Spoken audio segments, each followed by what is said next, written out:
श्री रामकृष्ण परमहंस का नाम तो आपने सबने सुना ही होगा, विवेकानंद जी के गुरु थे। तो रामकृष्ण परमहंस जब प्रवचन कर रहे होते थे तो करते करते अक्सर उठते थे और किचन में चले जाते थे और जाके कुछ खाने पीने के सामान ढूंढने लगते थे। कई बार उनकी पत्नी माँ शारदा कुछ खाना वाना बना रही होती थी तो वो अधपका खाना ही निकाल के खाने लगते थे। तो एक दिन उन्होंने उनको बहुत डांट दिया कि इतना ज्ञान की वैराग्य की बातें करते हो और भोजन पे भी कंट्रोल नहीं तुम्हारा। तो लगे रोने वो बच्चे की तरफ फूट फूट के।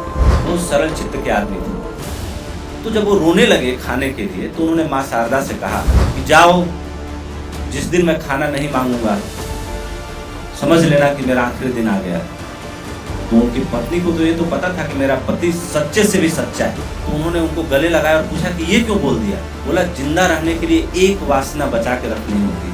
अगर सारी वासनाएं जिस दिन समाप्त हो जाए उस दिन शरीर अपने आप ठंडा पड़ जाता है, श्वास छूट जाती है। मैंने जिंदा रहने के लिए, तुम्हारे साथ रहने के लिए, इस पृथ्वी पर थोड़े समय के लिए रहने के लिए एक वासना बचा के रखी थी, भूख। और वो समय आया कि जिस दिन रामकृष्ण ने सुबह से लेकर रात हो गई खाना नहीं मांगा और उसी दिन शरीर छोड़ दिया। तो जो मैं कह रहा था कि मोक्ष आवागमन से मुक्ति, रामकृष्ण जैसे जीवन जीने वाले लोग जो अपनी सारी वासनाओं को एक एक करके छोड़ देते हैं, उस दिन वो मोक्ष को प्राप्त होते हैं। उस दिन उनकी जीवन ऊर्जा शून्य हो जाती है। और जब आपका जो जीवन ऊर्जा शून्य होती है तब आपकी उस ऊर्जा को दूसरे शरीर को पकड़ने की जरूरत नहीं, दोबारा इस पृथ्वी पर आने की जरूरत नहीं।